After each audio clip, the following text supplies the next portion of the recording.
Gibson family acquired the place in the late 1860s, and it's been in our family since then, over 160 years. My grandmother, Barbara Gibson, grew up at the base of the mountain over here on the Western Tiers, a place called Billop, and she lived here through the majority of her life and handed the property down to us around 2000. We lived here as a family for about 12 years, raising our kids here. We were all in the cottage. It was quite tight. We really wanted an extension, and we thought as a project we would add on this addition after we'd observed the arc of the light during the day, the way that the angles worked, the late light in summer, and the light, the very important morning light in wintertime.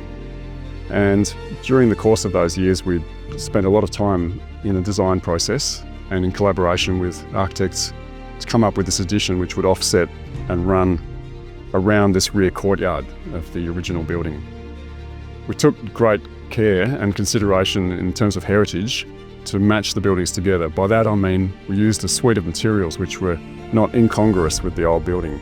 For instance, if we look at the span of the white lime-washed convict brick walls, and then we see this replicated in the new structure. And likewise, when we go from the gutter line up to the hip roof of the old building, we see all the lines and the linearity of the galvanised iron. The galvanised iron lines and the shadow lines are all replicated in the random width timber panelling on the new extension. We thought it was important that that was allowed to silver off. It's all oiled and preserved, but as it bleaches in the sun, we get this lovely burnished patina, akin to the aged hardwood on the old building, the veranda posts, the exposed beams in here, also referencing the raw materials of the landscape. Sheep farming has been the primary agricultural enterprise here traditionally over the last 200 years. With the advent of irrigation, there's been more diversification with cropping, seed cropping, some cropping for dairying, fodder production, viticulture, and even berries. So the landscape in the region is changing in terms of agriculture. However, the backbone of it really is a pastoral, perennial pasture-based system. All of the soils are not flood-prone. The soils are deep and friable sandy loam in nature. They have a gravelly bead horizon. There's very little clay and less at depth. And it's fairly rolling terrain. There's a varied topography with the drainage line that comes down to the gully just adjacent to the cottage. And of course the river is the showcase feature of the farm, about a kilometre of river frontage, and as I said, from a high vantage point of the high bank above the flood level, looking out on the surrounding landscape towards the Tiers. We've fenced off the riverbank and revegetated over the years with native trees and shrubs. It provides important habitat for the wildlife that live along the river and interface with the pastures.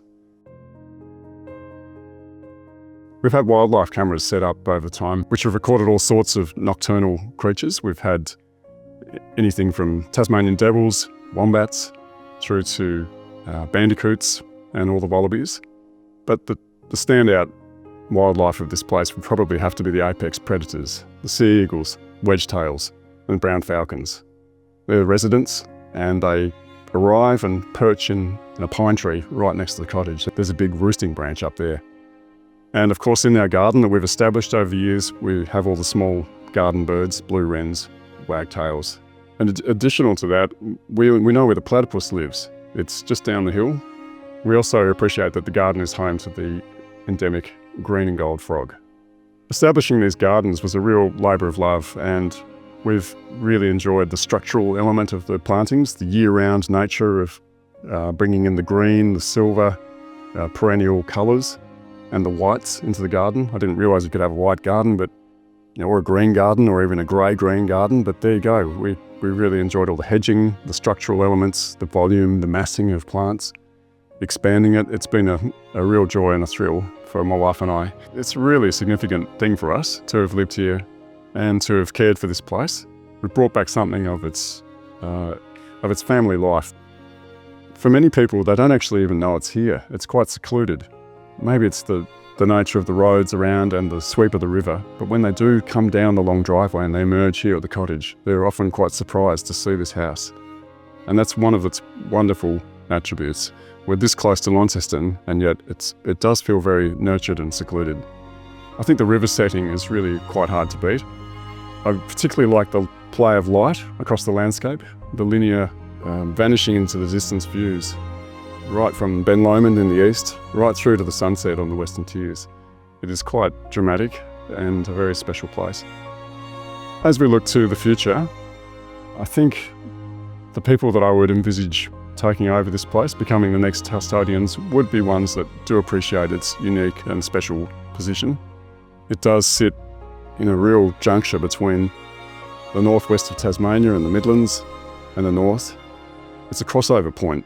This place is a vantage point for exploring. It's accessible to Launceston. You can really appreciate coming back here at night, the warmth and the comfort of coming into this home, a well-built home, and being able to wake up refreshed and be part of looking after this landscape, adding to and building the value of its biological and environmental values, and also maintaining and caring for its heritage.